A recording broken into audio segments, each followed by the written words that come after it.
فَلَا تَقُلْ لَهُمَا أُفٍّ. Don't say uff, because what happens is when they get old, again, I don't know the peculiarities of this case might be different, but in a general sense, they can be, you might find them irritating, or they repeat themselves, or they ask for repeated things, or they criticize everything which you think of doing. And at some point, you just get tired. And Allah subhanahu wa ta'ala says, no, don't get tired, or don't let it be expressed. On the contrary, وَخْفِضْ لَهُمَ جَنَاحَ الذُّلِّ مِنَ الرَّحْمَةِ. On the contrary, show them what you can of this wing of mercy, and pray for them as well. Even when then, so one is physically, you show them mercy. One is in your heart, you show them mercy, which is in your dua for them.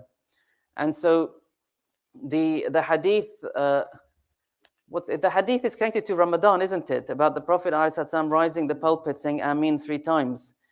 And one was, who can say the hadith properly? No, just in English. Finds the parents in old age and does not enter Jannah thereby. Then what's the dua? What's the dua against him? Let him what?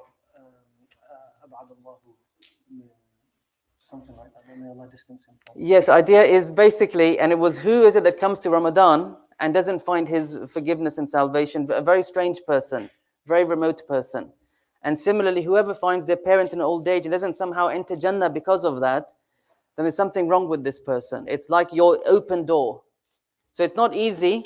I don't know the peculiarities, but I would say ask Allah for strength and make sure that you do what is in your power and capacity to show them this loving kindness. And you will need your alone time. You'll need your healing time. Make sure you have friends. Make sure you have the community. Make sure you have something which is your own as well. All of us, we have to approach everything through balance. If you go too far into something, it will normally lead to the opposite. So if you overly surrender before you're ready for it, you're going to end up being the worst kid ever as well. Someone asked one of the Salaf, he said, if my mum's telling me to divorce my wife, shall I divorce her? And the person said, if you've done every other good thing for your mum, and this is the only thing left over, again, then by all means. Because then you're ready for this sort of devotion to your mum. But if you haven't done the basics and you do the most complicated thing, what's typically going to happen, you're going to start hating her for the rest of your life. And so everything needs balance. So even with this thing, I don't know the peculiarity of the situation. All I say is approach it with balance. Give them their due care, whatever you're able to do. Make sure you have your alone time and your healing time. But don't abandon them and don't let them feel wronged by you, to the best of your ability. And ask Allah for strength.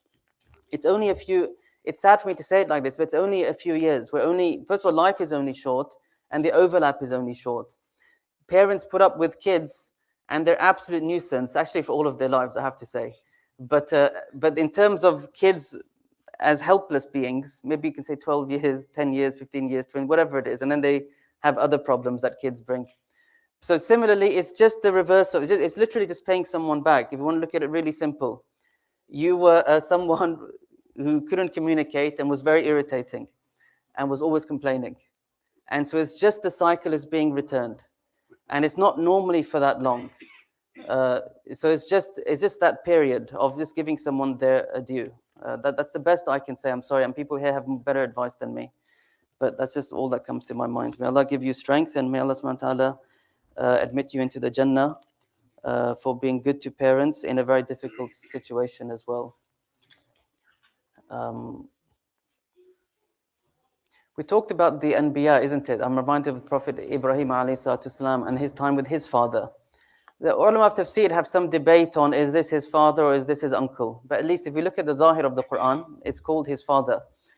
And the man was trying to burn him alive. And the response was only kind words. Assalamun alayka, sa'astaghfiru laka rabbi, innahu kana bi hafiya. When it all gave up, said, fine, I'm just going to keep praying for you, until Allah told him that he can't do that. And so everything we need of our difficulties is in these people that Allah has given to us. So just see what you find that mirrors their story and just reflect on it. Every difficult time I had in my life, I always go back to Surah Yusuf. I don't know why. Every time I find there's a bit of a turmoil in my personal life, I've always just recited Surah Yusuf and I always find something that gives me strength. That's all I'll say. The next one is that I mentioned that the mosque is a symbol of equality for all. However, so many mosques in Britain don't welcome women. How do we reconcile these two? Yeah, that's also fascinating. I normally give a what's it called, small print, of what's the word, disclaimer. I say we might have our own relationships with our own mosque. There might be, again, peculiarities. The committee is really bad, and etc., etc. But the generality of what the mosque represents can never be denied. So let me give you this example. People built mosques in Britain in the 60s, 70s, 80s. These were people who came, maybe they were, immigrant workers. They came here to work, but they thought, let's just build a mosque because we have to. What did the mosque signify to the next generation? It signified that, there's a place that brings us together because we are believers. The mosque creates identity for the entire community, whether you step foot in the mosque or not. That's my belief in the significance of the mosque. That's why over time, we have all these Muslim businesses settle around mosques. Mosques become hubs of the community. People will come and move there without realizing it's because there was a mosque there. My personal belief is, we have all these wonderful Islamic colleges in England slowly starting.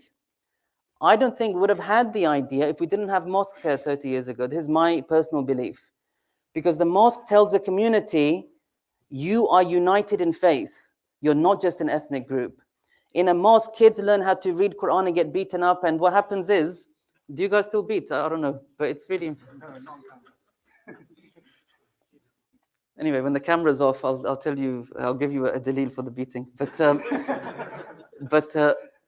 what happens is you form solidarity.